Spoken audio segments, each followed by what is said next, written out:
And so we're back. Kahapon medyo marami po yung nagkagusto, in fairness, sa niluto natin about chicken. Today we're gonna cook another chicken meal. Pero this time, like yesterday, something na good for people na may G6PD, yung una nating dish. Tapos isa naman is para sa mga mahilig din naman sa mga food na may soya or soy. So magluluto tayo ng something na may soy sauce today. So today we're gonna be cooking chicken. First version is caramelized ginger, and the second one is Asian chicken. So lahat po ng ingredients nito makikita nyo rin sa kusina ninyo. Let's start. By the way, if you notice, nakababad po yung chicken natin in water. Well, technically, nakabrine po siya. Brining is yung binabad mo siya sa tubig na may salt. At least 3 hours at least. That's good enough para lang maging tender at ma-absorb niya yung saltiness. Okay, balutan muna natin ng flour na may konting seasoning. Prito na tayo. So, we're done. Tapos ng pagprito, chicken for Asian chicken.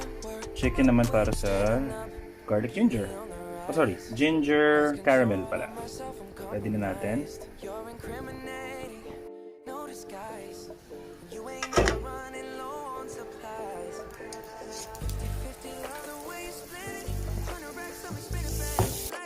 And then add ginger. Konting pakulo lang. Then you add onion.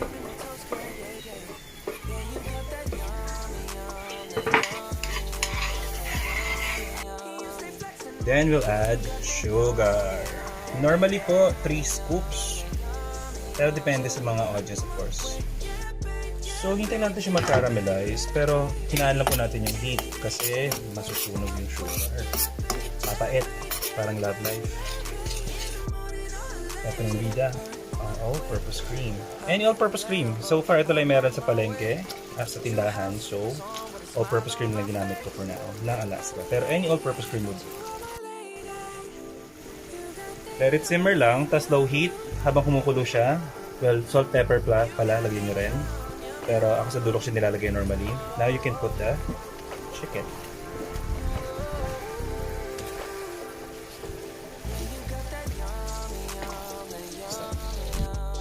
So, yun na po siya. And then, pwede na siya for plating.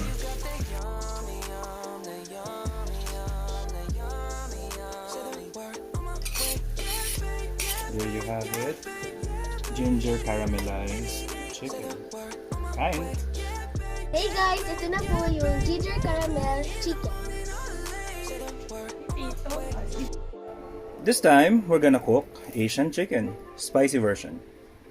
6 garlic and oil. So there. Onions.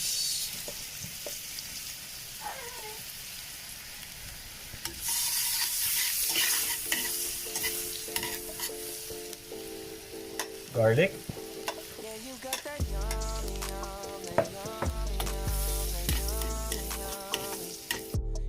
Bell pepper and well, so far celery lang meron sa kusina dahil nasa lockdown. Pero ideally, parsley po yan or kinchay. Mas maamoy, mas better. So, odor agent po yung dalawa. Bell pepper and celery. Para masabing may kick, lagyan natin ng green pepper. Depende sa inyo. Mas marami, mas matapang of course. Depende sa kakain. Stop.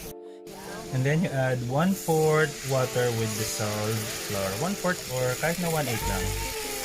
Just for the purpose of thickening. And lastly for coloring, soy sauce. Since yung first food natin kanina is for people na hindi pwede sa soya, ito ay pwede naman sa soya. You add sesame oil, immediately. And kung meron kayong liquid seasoning, pwede rin. Mix. Stop. Now natin ihalo yung, of course, chicken. Kaya natin siya ma-absorb ng chicken. Ideally, kapag ganito yung sauce, mas skin, much better. Depende of course sa audience. And there you have it. Asian chicken.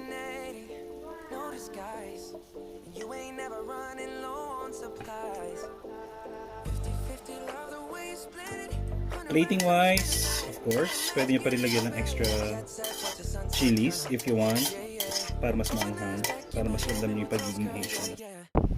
Hey guys, ito na po yung second dish, Asian chicken. Kain tayo!